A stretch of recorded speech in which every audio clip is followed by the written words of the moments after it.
Welcome to the Biblical Blueprint. It's your boy Reylo, man. We back with another one. Chapter by chapter, verse by verse. We going through it. We gotta show you that the Bible is the best book for life and business. You know what I'm saying? So we on chapter 17, and if you need, if you're trying to figure out how to cut something away, how to rename or recommit to anything that you got going on in life, where you can align with the real promise and not with just some convenient, substitute, this is the video for you. So let's go ahead and get into it.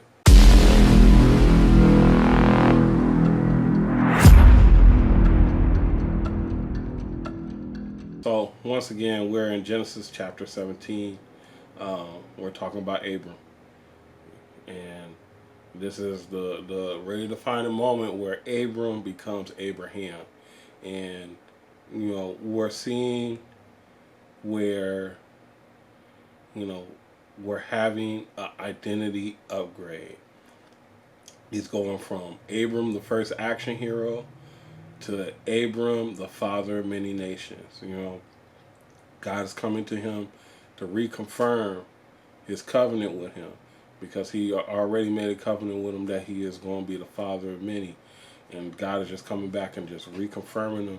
But God has some things that he needs him to do. So let's go ahead and let's get into the chapter, and let's see let's see what's going on, man. Let's see.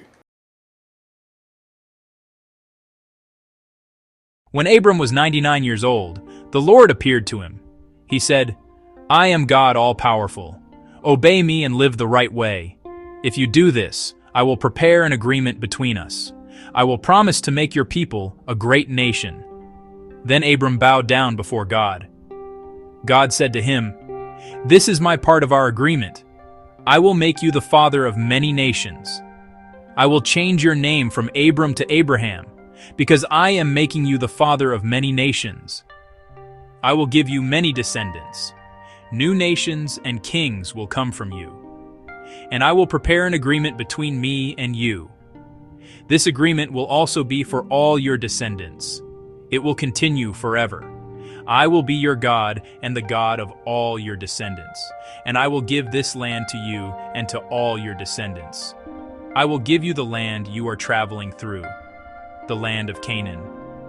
I will give you this land forever, and I will be your God."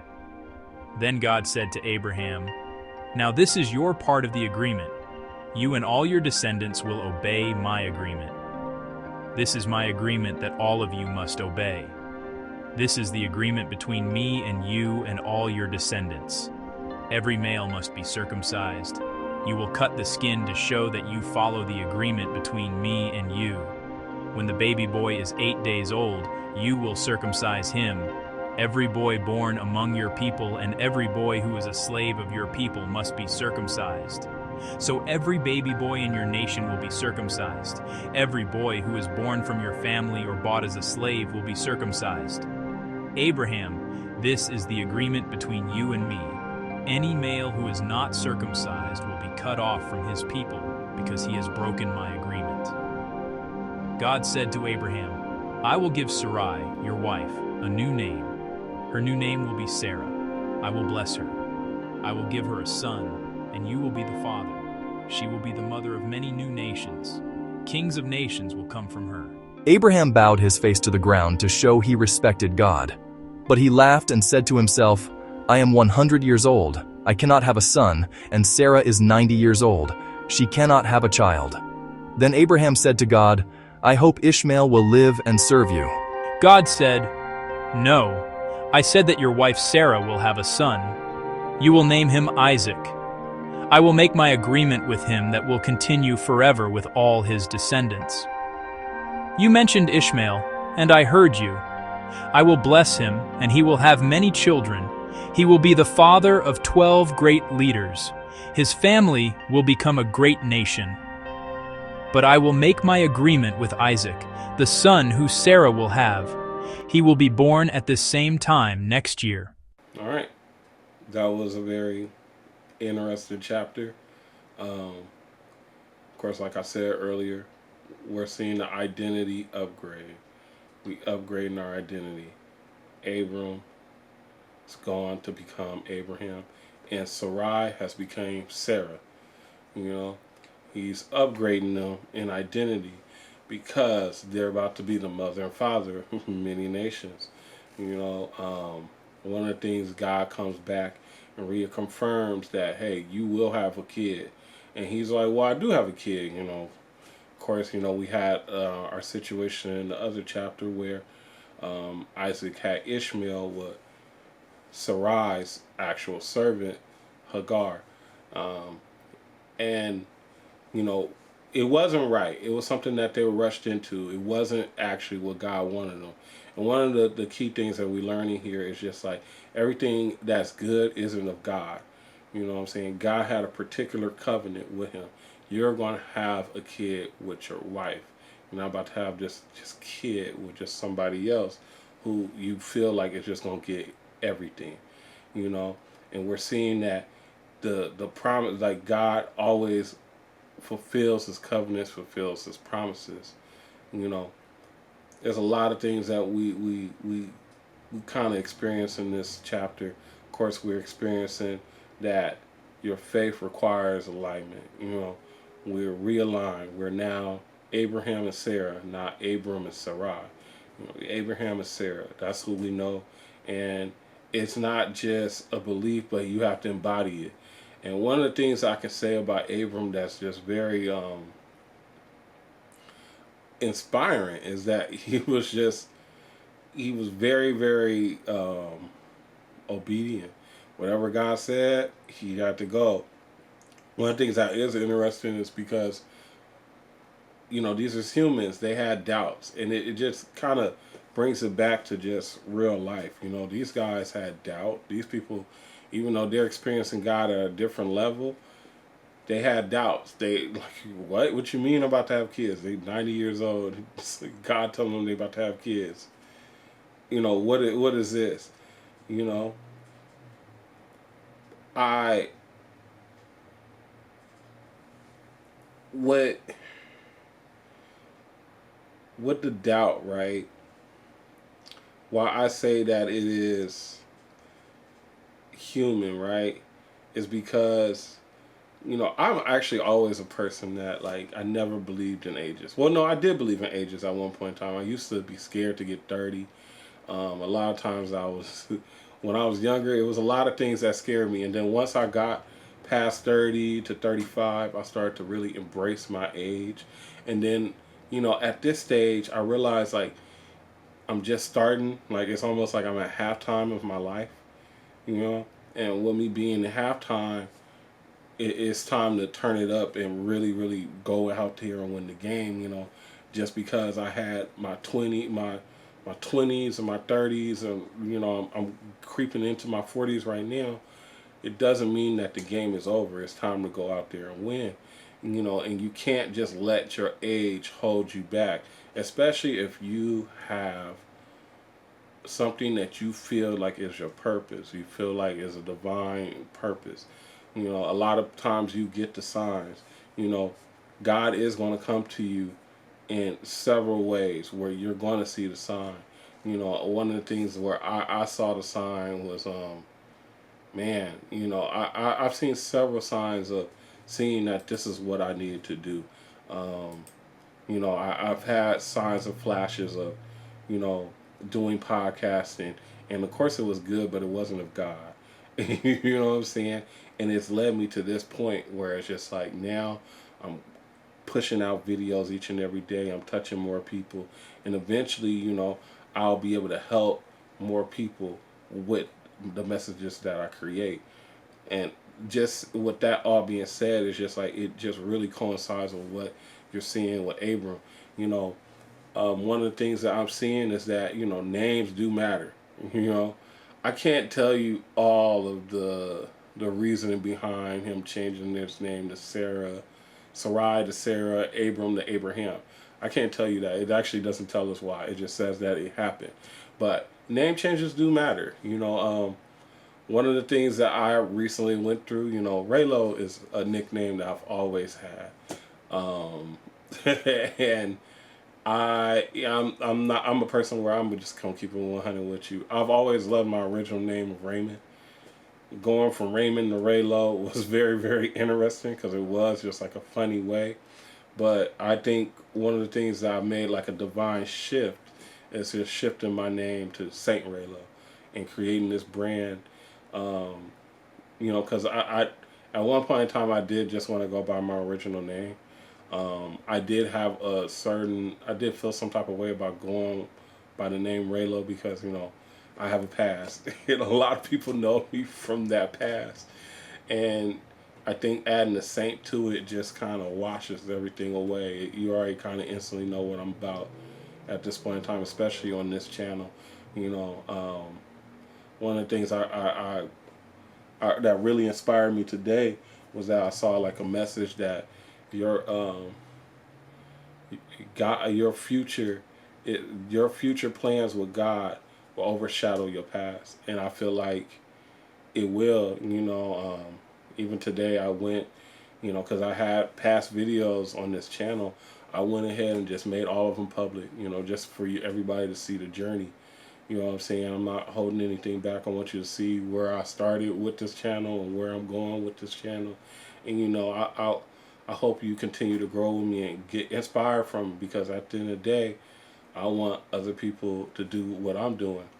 Um, Usually I like to start with the biblical blueprint aspect of this thing. I'm sorry, and tell you to go to Reylo.tv and go check out the Miracle Blueprint. The Miracle Blueprint is a program that I've made where all you need is 40 days. Take 40 days, be obedient, and watch how God's going to move in your life. It's the blueprint to create miracles in your life.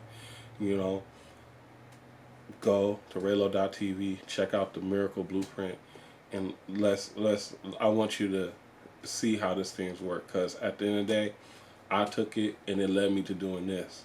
And I've took it a couple times and it's always led me to great things.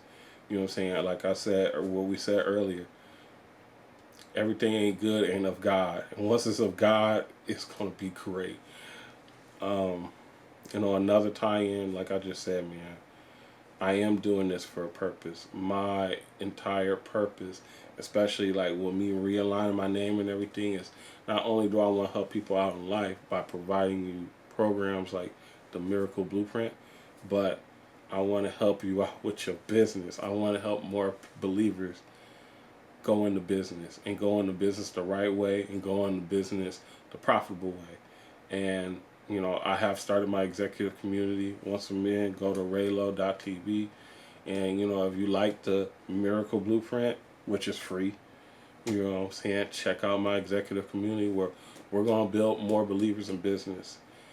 More believers in business. We need this, And, one of the business tie-ins that I kind of saw with this whole entire message is that, visions with signs are just dreams. You know what I'm saying? They're just dreams. God wants you to structure. He wants structure, not just faith. You can just envision things all you want, but if you don't actually put it into alignment, it's not going to happen. You know what I'm saying? Another thing is that your brand, your business, your direction may require a shift. Do not be afraid to change. Most businesses fail. You know what I'm saying? Most businesses fail.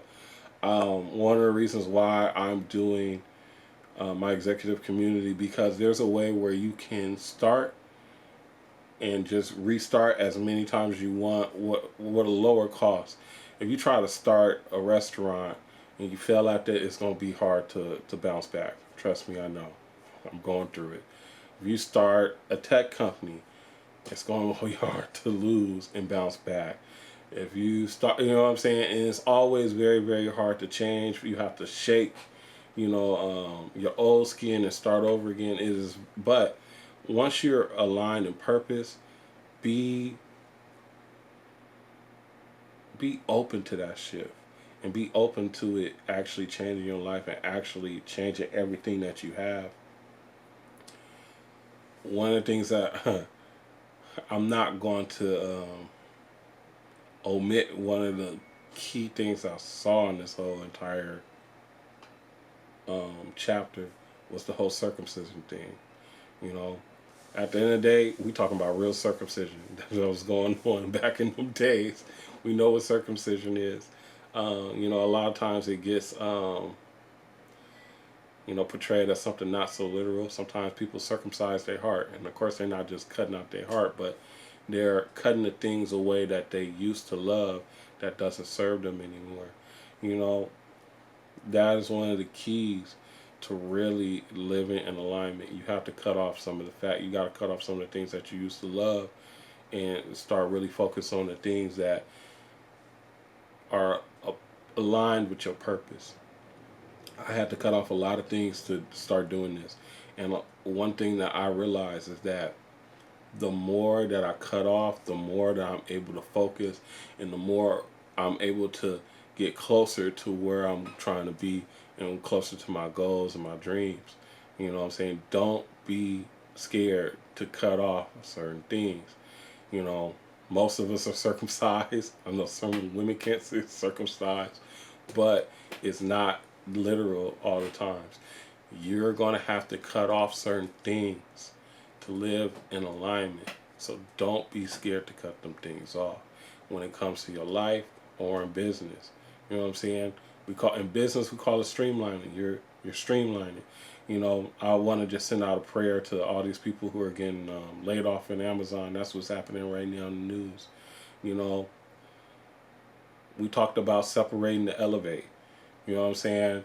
At the end of the day, you know, we can have a whole bunch of conversations on how Amazon does their business. It is one of the biggest companies in the world, but you know, they feel like they don't need people and they want to do things with AI. You gotta let them do that, and you gotta be able to separate from that and get to your elevation. So you know, I just want to just send a prayer out to those people, and I hope that whatever you're going through, if you trust in God, you will. This is not a loss for you. This is just setting you up to elevate. Man, I think this is a good message. Thank you so much for watching. This is the Biblical Blueprint with Reylo. Man, I'm out of here, man. Thank you so much.